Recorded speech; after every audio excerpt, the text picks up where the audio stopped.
Before we launch out into books 9 through 12, Odysseus' famous adventures, there's one other piece of book 8 that will really repay some close attention.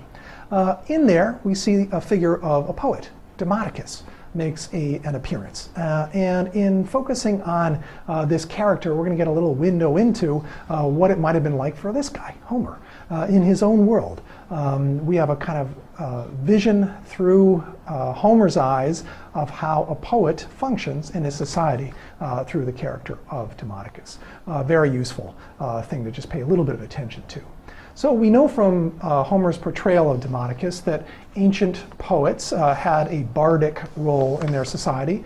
They sung songs that were there in order to entertain.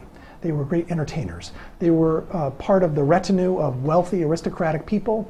They hung around after dinner.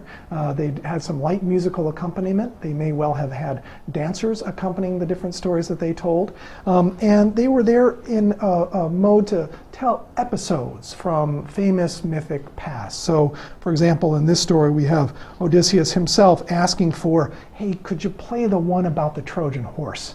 And Demodocus answers his call, picks up his musical instrument, and goes ahead and tells the story of the Trojan horse, in which Odysseus figures prominently, provokes the great hero to tears, and sets off the course of events that leads Alcinous to trying to call him out and figure out ways to try to identify this man.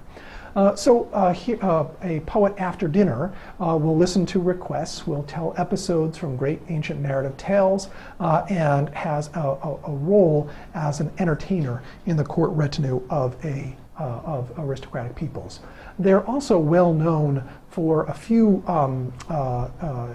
feats. They're able to do things that are a little bit extraordinary.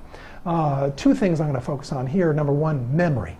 An ancient poet could sit down and recite from memory huge chunks of poetry and recite them in perfect metrical cadence with musical accompaniment in a way that was stunning.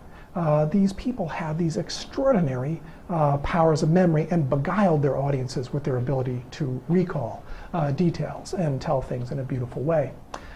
Secondly, poets exhibited a certain kind of wondrousness in their ability to take some emotional state that they themselves may feel and impersonate and exhibit as they're performing their poetry, and then transfer that to large groups of people. So almost by magic, they can internalize some subjective state and transmit it to other people. Anyone who's been in a room where a charismatic figure is working their wiles already knows that this feels like a kind of magical power. The bard was thought to have the magical power residing in them of having other people around be moved by his or her song, be affected by the song that was being sung. Some people in antiquity compared this power to magnetism. Something extraordinary, action at a distance, that made a certain subjective state in the poet kind of be like a contagion and spread around the crowd around them. Now, in looking at this figure of Demodocus, yes, he gives us a window into how Homer imagined ancient bards to act. There are also some interesting pieces we can look at if we look at the traditions that surround Demodocus and the stories that he tells.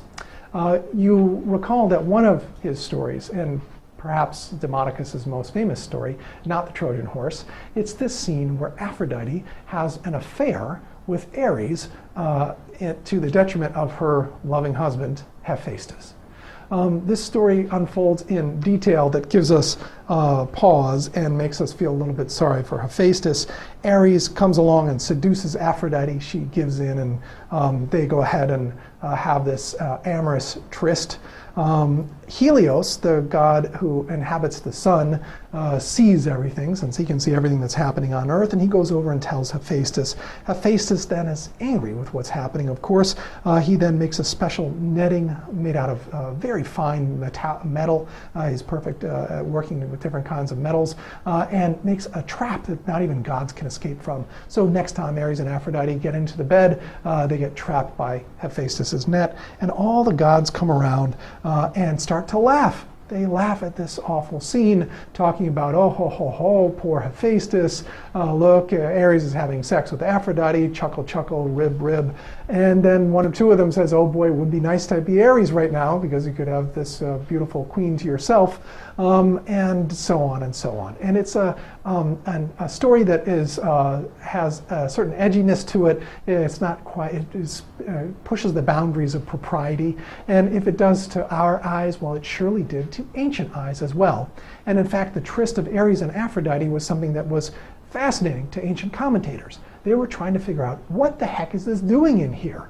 This doesn't seem all that, it doesn't seem to add anything to the story. What's Homer trying to tell us with this tryst of Ares, the god of war, and Aphrodite, the goddess of love?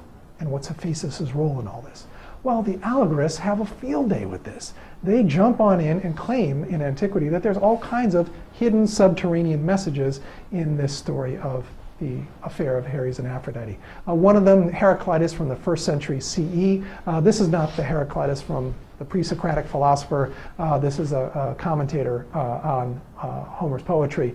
And Heraclitus from the 1st century CE tells us that the union of Aphrodite, love, and Ares, of strife, is actually the union of love and strife. This is a story, Aphrodite and Ares is the story of the union of love and strife. There's laughter, surely, when the gods gather round, but it's divine laughter because it's a cause for joy when love and strife come together.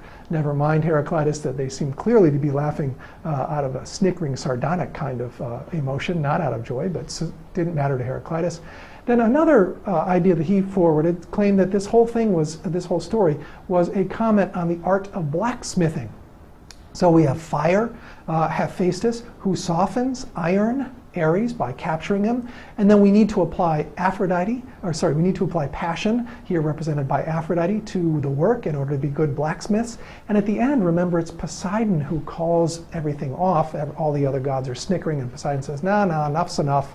Let's, let them free Hephaestus and let him go. So Heraclitus reads that as an indication that water, in the form of Poseidon, pulls the iron out and cools it off. That's Heraclitus' view of the tryst of Ares and Aphrodite.